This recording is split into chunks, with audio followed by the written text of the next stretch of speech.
Generating traffic and sales can be a challenge for online merchants. But selling on the Walmart Marketplace puts your products in front of millions of customers who shop on Walmart.com.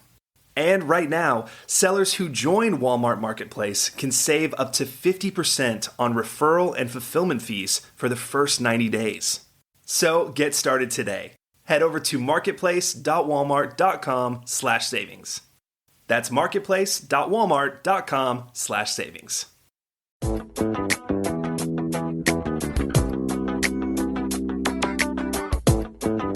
Welcome to E-Commerce Conversations, a weekly podcast focusing on e-commerce topics featuring interviews with prominent people in the e-commerce space.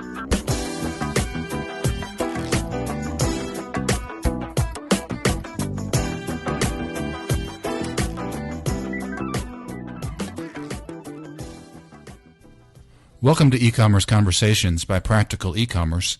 I'm Kerry Murdoch.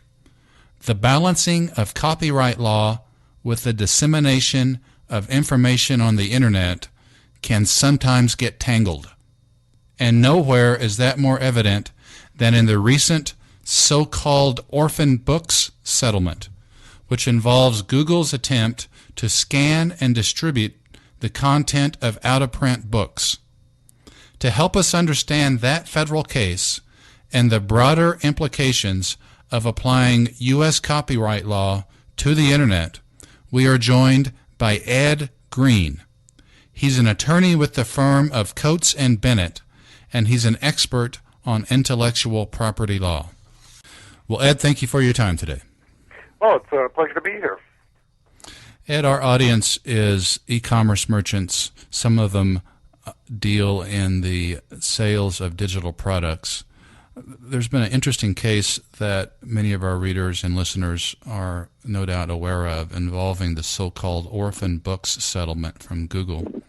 You're a intellectual property attorney, and I'm wondering if you could tell us about that recent case and the settlement. If you could tell us who brought the suit, who's the defendant, and what the issues are there. Sure. Google started a project they called the Google Book Search. Back in 2004, they went and licensed, made deals with mostly university libraries to collect and scan and digitize books that were primarily they were targeting books that were out of print, not currently being published and not currently for sale, from publishers.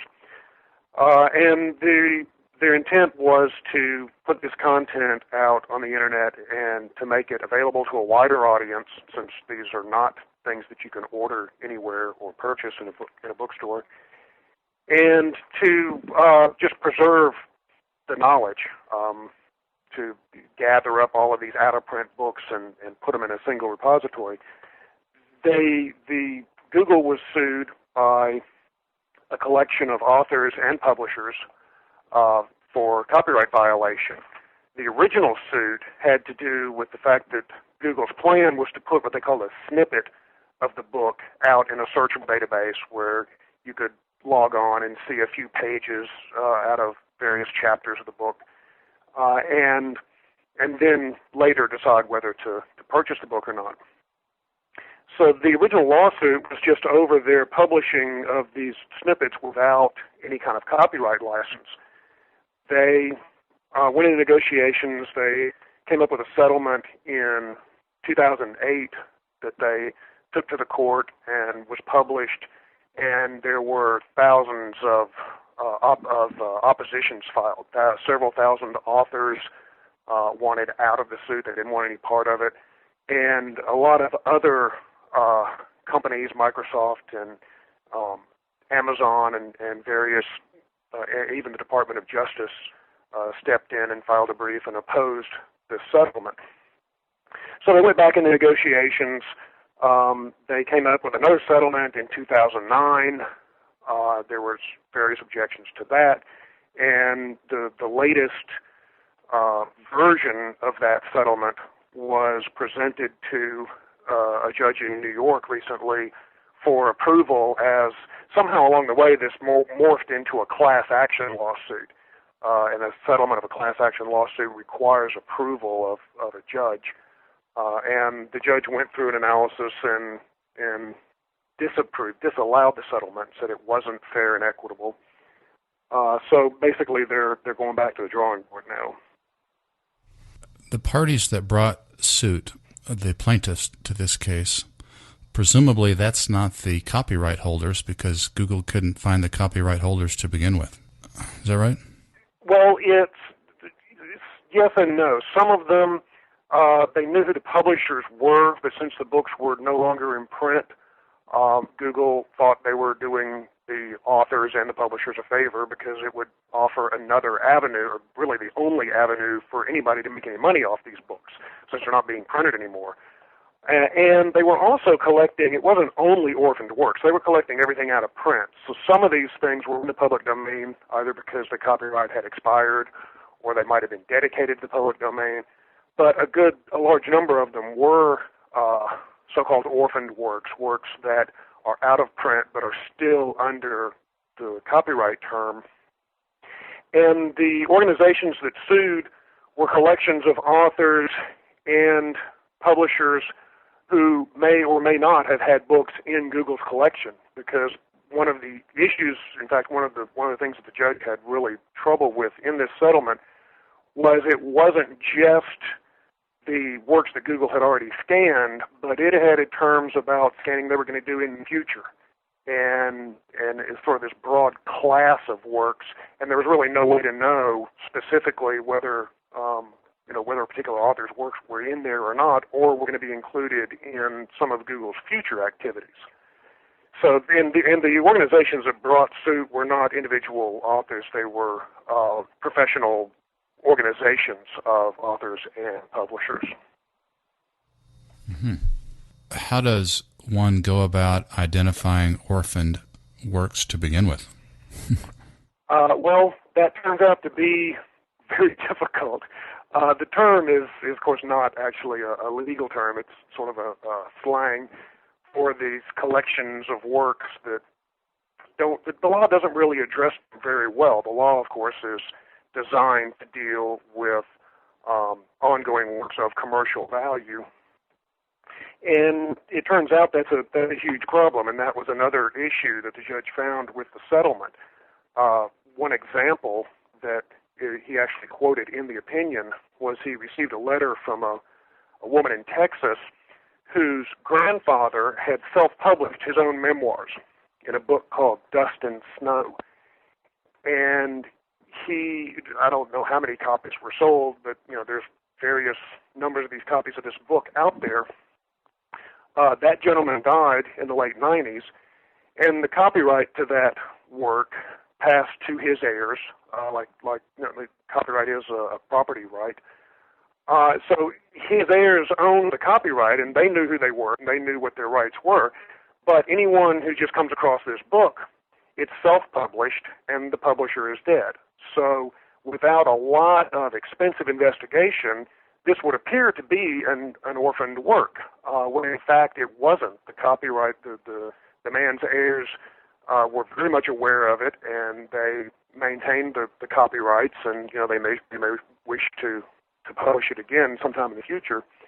And the judge cited that as an example of you really can't tell with any degree of certainty, just because a book's out of print, whether it falls under these. And of course, the settlement, they had some various legal definitions in there that said, okay, we're going to consider this and this and that circumstance, this will be an orphaned work.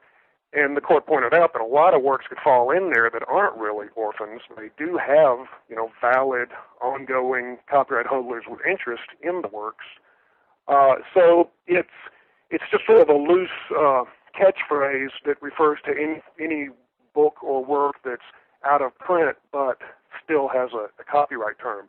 And even knowing what the term of the copyright is can be problematic. Copyright in the United States is the life of the author plus 70 years, and this gentleman, no one's going to know when he died and what the term of his copyright is.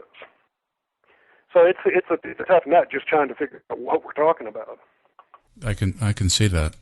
What would be the solution or solutions proposed by the plaintiffs to the proposition that presumably the web, the internet, offers an opportunity to disseminate this knowledge, but they don't like the way Google's doing it. So what is their answer to that? Or do they even agree with the proposition of using the web to disseminate this knowledge? Some just flat out do not. The court received letters from authors that just stated, I do not wish my work to be rendered into electronics and made available on the internet, period. And under traditional copyright law, the copyright holder has the right to withhold that. One specific example was a woman in, I believe she was in England, who had published works about animals, and in the original books included beautiful photographs or renderings of these animals, and it was her purpose in writing this was to protect the animals and sort of an environmental thing. And she was afraid that once this work was digitized and scanned in and only the text made available without the context of the photographs, that the work would lose some of its essential character. And in fact, she was worried that it might be used, for purposes other than what she had written the work. So there are people who simply objected to the entire concept. There were others, of course, who were happy to learn that there may be now a way to make money off this book that my publisher won't publish any more of because he doesn't think there's a market for it. So there was far from any kind of consensus, which is, of course, typical of a class action lawsuit. But again, that points up some of the issues that traditional copyright law, in a way, one of the judge's problems with the settlement was that this settlement was so broad and far-reaching. In a way, it supplanted traditional copyright law by taking away rights that copyright law gives to authors and publisher owners of the copyright, and subjecting them to, instead, the terms of the settlement agreement, which, as a class action suit, would cover people who weren't even involved in the suit and didn't have any voice in it. By scanning and digitizing the books, does Google itself obtain some sort of protection or copyright to those works? No, absolutely not. Now, their extent of ownership would be contractually determined. Presumably, that's what the settlement agreement did. It included, well, in fact, it was about the terms of a license for Google to do this from the copyright owners. But no, they would have no copyright in it. Copyright is only created is a right given to the author of a work of original creativity. Sir, you're an expert on intellectual property law. What is the solution here in your view? So we haven't, there's an opportunity in sort of like the proposition I stated earlier. One side of me wants to think that it's a precedent-setting time for copyright law right now, but certainly not expert enough to analyze what's going to be happening. What is your view on that, if you don't mind my asking? Well, I think eventually, for the more traditional aspects of copyright law, they seem to be adapting to the digital age reasonably well. This Orphaned Works is sort of a unique situation in that you have works that are protected by copyright law, which is designed to ultimately provide remuneration for copyright owners, which is the incentive for them to create more works, so that they can commercially exploit works. And so you have a situation where, because they're out of print, a publisher has decided, not to make them ongoing money-making commercial exploitations, and yet copyright law still protects them for that primary purpose. So that's a sort of situation that I think unique to this particular dispute. And in terms of a solution, I think ultimately what Google had crafted in this settlement agreement is similar in some ways to something that the music industry did decades ago. There are two organizations called ASCAP, ASCAP, and BMI, which are rights licensing organizations. Any, for example, a nightclub or a restaurant or a health club that plays music, for their aerobics class. Basically any venue that makes money, that has people come in for commercial purposes, that wants to play music, can get a license from these organizations, and it's a blanket license. They get a license to play any of the music that this organization covers, and then they collect monthly licensing fees and turn around and distribute those to the singers and songwriters and musicians based on various formulas about whose music was the most popular. And I think ultimately we will probably see something similar to that, but the key point there is that anyone who wants to can join it, both on the creative side, the musicians and the songwriters, and the venues. Any hotel, any nightclub can get a license from these people. One of the big problems with this agreement was it's only Google. And the Department of Justice, in fact, threw in their 2 cents and said, wait a minute, we're sanctioning a monopoly here. Why should Google have the right to, if you want to think of it this way, circumvent copyright law or supplant copyright law with this private agreement that it may be good for the authors and it may be good for the publishers and it's certainly going to be good for Google, but they're the only game in town here. And so now if Amazon wants to do something similar, they're going to have to go back to square one and renegotiate this whole deal. And Microsoft's going to have to do it all over again. And are we going to have, multiple of these sort of bodies out licensing this stuff around? So I think ultimately this is going to generate enough interest that I think the entire industry needs to get together and look at something sort of like the model that ASCAP and VMI have been doing for music now for decades, and that works fairly well. Presumably it applies to other digital products, or it could apply to other digital products besides books, photos, paintings, absolutely. Old movies. So, yeah, absolutely. There's very few variations in copyright law that are specific to particular types of works. Basically, for example, there's an exclusive right to display a work. Well, that makes sense for a photograph or a painting. It doesn't really make sense for a book. But other than technicalities like that, the law is the same. The copyright term is the same. The rights that a copyright owner has are the same. The methodology of licensing and all that. Copyright law doesn't really distinguish. So you're going to have precisely the same problems with photographs, particularly even more so, because you find images or photographs. There's often no information. You don't even know who the author is. At least in a book, you've got a title page where you can try to hunt down a publisher. But for a lot of other creative works, particularly those that are amenable to electronic reproduction, like imagery or audiovisual works, movies, televisions, they're going to run into the same issues. Sir, your firm, you're a partner in the firm of Coates and Bennett, which I mentioned earlier was a North Carolina-based intellectual property firm. Tell us briefly about the firm and about your specific practice within that firm. We are a small, what's called an intellectual property boutique firm. That means just a specialty. That's all we do is intellectual property law. We do primarily patent law. In fact, most of our people are technically oriented, and we deal with inventions and patent issues.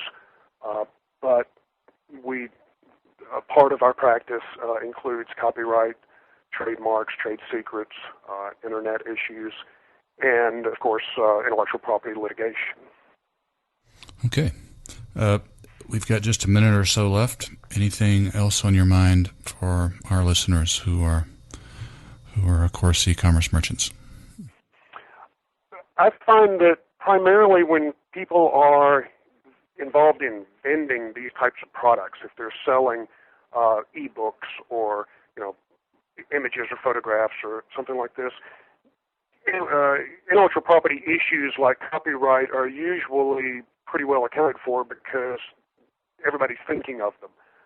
Where I've seen trouble with our e-commerce clients are in some of the peripheral things. For example, I had a client who had hired a website developer to develop her website through which she sold her professional services. And, they had a falling out. She moved the web hosting to another company. And, 2 years later, she got a letter from an organization that claimed to own the copyrights in images that were used on her website, and it included a very large bill for a license for past work. And she had absolutely no hand in the selection of these images or the creation of this website. So we, of course, turned to the contract that she should have had in place with her vendor, and she didn't have one. And so she ultimately, I don't think, was liable for copyright infringement, but the copyright owner was going after her, and any litigation would have been, troublesome and expensive, even if ultimately the website developer was liable for it. So I think the main thing to keep in mind for people that are getting into this business is to make sure that intellectual property issues are addressed in peripheral things, of course, in your main products. If you're selling something, you need to be clear who owns the copyright, and you need to have a right to sell it, but everybody knows that, and so they address that.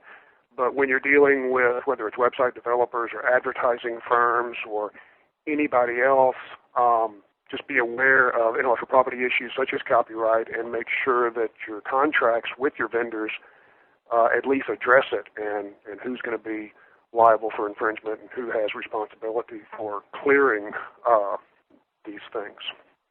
Okay. Well, for purposes of our listeners, we've been visiting with Ed Green. Mr. Green is a partner of the law with the law firm of Coates and Bennett, a North Carolina-based intellectual property firm.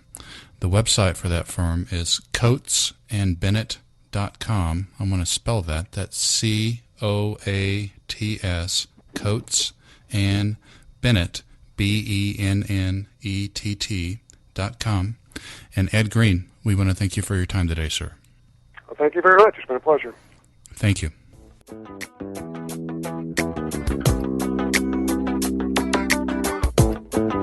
That's all the time we have for this week's e-commerce conversation. I hope you enjoyed it. Please tune in next week for another new episode.